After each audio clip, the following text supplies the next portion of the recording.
After months of driving across Michigan, getting shot in the face, crawling through the mud, sweating through my gear, freezing in staging areas, and questioning why I voluntarily did this to myself, we finally have the results. This is the final ranking video for the Michigan Airsoft Tour 2025 to 26. All 10 airsoft fields in the entire state of Michigan were scored across 10 categories for a total possible score out of 100 points. Field layout and design, structures, gameplay, staff, value, safety, community, amenities, media friendliness, and replay value and X factor. And somehow, after all of that, we ended up with something that I never would have expected. A tie. Not just any tie either, a tie for second place between two fields that are completely different in what they offer. So today, we're ranking every scored field from worst to best. But when we get to second place, I'm not making the final call alone. I can't, because I scored these fields as equally and unbiased as I possibly could. I was fair with all the scoring, I did them all independently, and we still ended up here with a tie for second place. So today, this is going to be on you to decide. And when we finish this video, I need you to drop your vote in the comments so that we can decide the official second place and third place winners of the Michigan Airsoft Tour 2025 to 26. But before we get back into the official top 10, we need to talk about the fields that were disqualified from this competition. First up, Nest of Vipers, also known as Nova. Nova is being disqualified simply because they've announced that they're closing their field, and honestly, that one hurts a little bit because I had a good time there. The field itself was limited on structures and the layout wasn't perfect, but the gameplay was fun. The games were well thought out and the staff was honestly top tier. There were multiple staff members active during the games, they knew the rules, they understood the flow, and it felt like the player experience was genuinely the top priority. The players that I met were friendly, welcoming, and made me wish that I had more time to go back. Nest of Vipers, aka Nova, would have placed really well, possibly top 5, but because they're closing, they're officially being disqualified from this ranking. Next on the DQ list is Waste. Waste is also disqualified because the field is shut down and no longer active. This was a post-apocalyptic Fallout-style LARP-heavy airsoft experience. And while my review would have been a little bit mixed, they did have something unique. Nobody else was really doing the exact same thing in Michigan that they were doing. The roleplay, the faction styles, the wasteland energy, and all of that gave them a unique identity. From what I understand, some of the organizers that were working at this field, putting on these events, may continue working with some other fields in the future, possibly including Darkfire from what I've heard. So if that style of game is your thing, keep an eye out for those events and you might still be able to get in on some of the games, but at different fields. And finally, the last field to be disqualified is SFOD. SFOD is disqualified because I could not get out there to save my life to do a review for this field. Despite trying multiple times, I had it on my schedule multiple times, communicated with them for months, and every time that I tried to get there, something happened. Whether they canceled the game, weather canceled the game, they rescheduled the game, the dates for the events I was trying to go to were unclear and just never happened. Something always got in the way. I've heard some good things and I hope that I can include them in the next Michigan Airsoft Tour, but for this one, I couldn't fairly score the field because I never got to go there and play. So with the disqualified fields out of the way, let's get into the official ranking. Coming in at 10th place, Hole in the Wall Paintball with a total score of 60 out of 100. This field has one of the coolest natural layouts in Michigan. Hills, valleys, elevation changes, and even a creek running through the field.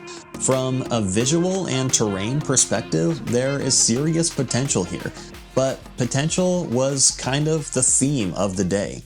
The structures need work, the gameplay felt underorganized, staff presence was limited, and safety enforcement needed to be much stronger. Barrel covers, chrono clarity, eye protection, staging area behavior, all of those things matter. For creators though, this field is awesome. It scored a perfect 10 in media friendliness because the terrain looks great on camera and it's fun to play. The sad part is this field has the bones to be much higher in this list. It just needs more structure, both literally and organizationally. Coming in next on the list at 9th place, we have TC Paintball Lansing, also rebranding as Capital City Paintball, with a 61 out of 100. This field has some fun, fast-paced moments, especially on the smaller paintball-style fields. The field with the drainage culvert tubing and the big hill in the middle has some cool, quick gameplay, but the overall experience felt too loose. The day didn't feel planned out, the game modes were unclear, there was too much downtime, and the staff presence was not where it needed to be.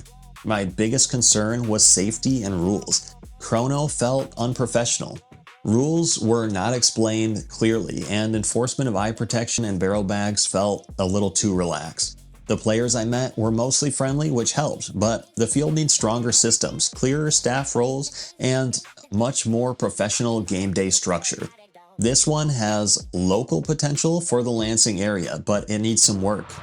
Coming in at 8th place, Hell Survivors with a 63 out of 100. This is a big, established name in the Michigan paintball community, and for the facilities, they show that history. They have a lot of space, cool terrain, and some standout features like their big castle building. But for Airsoft, it kind of felt like the Airsoft experience was an afterthought for the day that I was there. The field layout had decent sections, but a lot of dead space in between them. Structures were showing their age, and gameplay was hurt badly by one of the worst cheating situations that I've ever experienced. The biggest issue was staff and ref presence. There was really only one person running Airsoft, reffing and playing all at the same time. Big credit to that person for trying, but it's not enough support for a strong Airsoft experience. Hell Survivors could be much better for an Airsoft experience if the business invested more directly into Airsoft. The potential is there, but the experience I had landed them a 63. In 7th place, we have Darkfire Airsoft with a total score of 65 out of 100. Darkfire had some solid pieces to it. The staff and check-in process were pretty good. There were refs on the field, the amenities were decent, and most of the players I interacted with were friendly. But the event rules really hurt this one. The biggest issue I had was the Juggernaut rules. They created situations where certain players felt nearly impossible to eliminate, and that made objectives feel frustrating and even pointless sometimes. When players are shooting someone over and over and over, and the rule is basically that they just call it when they feel like it, it's not great for the rest of the players and the game mechanics. The field itself felt a little confusing at times. I found myself getting turned around more than usual, and some signage would help that a lot. Darkfire has potential, but for me, the rule set at that event that I went to brought down the gameplay, the value, and the replayability. And speaking of replayability, the next field starts moving us into the stronger half of the list. Coming in at number 6, Motor City Airsoft with a 67 out of 100. Motor City is a unique one because it is currently the only indoor airsoft field in Michigan.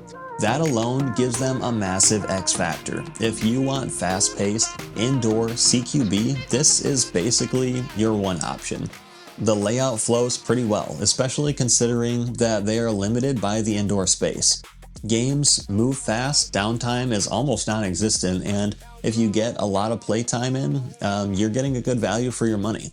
But there also are some problems with Motor City Airsoft. Staff and ref quality scored low. Game modes were not explained clearly, the staff seemed inattentive, and the rules for Chrono were not clear. Community and sportsmanship also took a hit because Motor City has a reputation for a toxic player base, and I've experienced some of that myself. Media friendliness is also pretty rough. Dark lighting, copyrighted music, makes filming and content creation pretty hard. So Motor City is a fun, fast, and unique field, but it needs stronger staff presence, better rules, clarity in the rules, and a healthier player culture to move this higher on the list next time. And now we've made it to our top 5, and coming up soon, the tiebreaker that I need you to decide. So at number 5, we have Fortify Ranch with a score of 75 out of 100. This field is very different from the others on the list because it's also an active animal rescue ranch. And yes, that means that you can potentially play Airsoft, ride some horses, pet some farm animals, and bale some hay all in one day, which is not a sentence that I expected to say when I started this tour. Fortify Ranch is still new, and it was in its first year when I visited, so the structures are very limited. That held them back in that category a little bit. But the gameplay was genuinely fun, the staff cared, the community was welcoming, and the trail-based layout made the field easy to understand and navigate. The biggest thing here is heart. Fortify Ranch feels like a place that could grow into something really special if they focus on quality structures, building their community, and keeping the welcoming atmosphere, as well as keeping that vibe of backyard fun airsoft that doesn't take itself too seriously, but also has the bones of a professional airsoft establishment. It's not the most built out field yet, but it might be one of the most memorable. Now we're entering into the top 4, and this is where things start getting really tight. Coming in at number 4, we have TC Paintball North, also known as TC Paintball Kopamish, with a score of 80 out of 100. This is the northernmost airsoft field in Michigan, and for a lot of players, it's definitely a drive, but if you make the trip, there's a lot to love at this field. The field has strong variety when it comes to playing areas, woods, buildings, open areas, tighter sections, and larger spaces to give it different types of gameplay. It feels naturally segmented in a good way, where each area has its own identity. Staff and refs are strong here. They explain games well, handle issues quickly, and create a welcoming environment for newer players. The gameplay is consistently good, and the replay value is really strong. The main thing holding TCP North back is the location and some smaller facility limitations. If this exact field existed closer to a major population center, I think it would probably be even more popular than it already is. But even with the drive considered, TCP North earned its spot near the top on this list, and that says a lot. Now we get to the moment that I've been waiting for, the moment where I need your help, because trying to decide a tiebreaker between these two fields, it's just too much. This is the second place tiebreaker, and it's two fields that are both very strong, but in very different ways. So without further ado, we have the two fields that are tied for second place, BAP Combat and Cedar Airsoft. Both of these fields scored an 82 out of 100. First, we have BAP Combat, also known as Bloomingdale Airsoft and Paintball, with a score of 82 out of 100. BAP is a newer field, but they've already have a lot going for them. Gameplay is fun, downtime is low, safety enforcement is strong, staff and refs do a good job, and the facilities are very solid. They also have one of the most unique field features on the tour. A cool boat right in the middle of a pond in the middle of the field. This boat, as well as some of their other strengths, give this field a lot of memorability.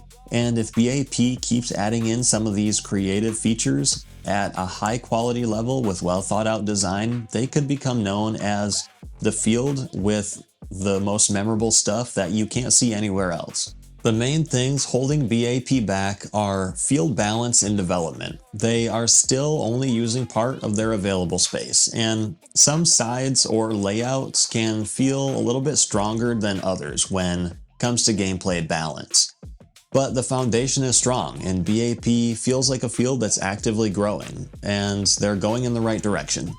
And also tied for second is Cedar Airsoft with that same score of 82 out of 100. Cedar's big strength is community, and this is one of those fields where you can tell that the regulars are part of the identity.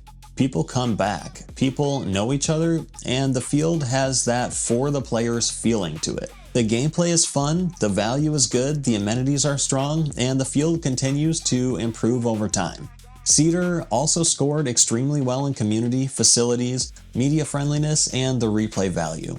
The main things holding Cedar Airsoft back are the downtime between games, the needing more staff on busier days to improve the flow and the overall experience, and continuing to tighten up some of those safety issues, especially in the staging area. But the bones are really strong, and every time that I've gone, I've had a good day.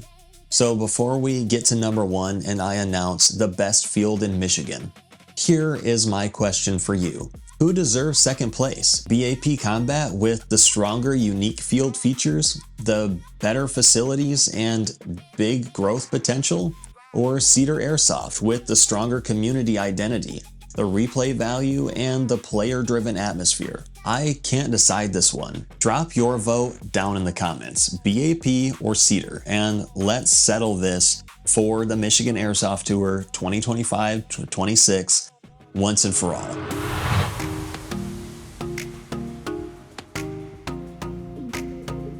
And now, after the tie, we finally get to number one. Number one on our list is Future Ball, with a total score of 86 out of 100. That's a pretty good score. Future Ball really earned this one. The layout is one of the best on the tour.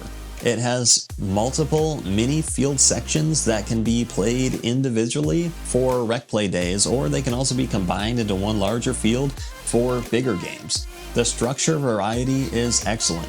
Two-story house, shipping containers, plywood buildings, woods, open areas, hills, dips and valleys, and a good mix of engagement types. The gameplay was strong, the staff and the refs were helpful, organized, and kept things moving. Safety enforcement was some of the best that I saw. When someone removed eye protection on the field, the staff handled it immediately. When someone tried to shoot in the staging area without a barrel bag, they jumped on it right away. The value was great too.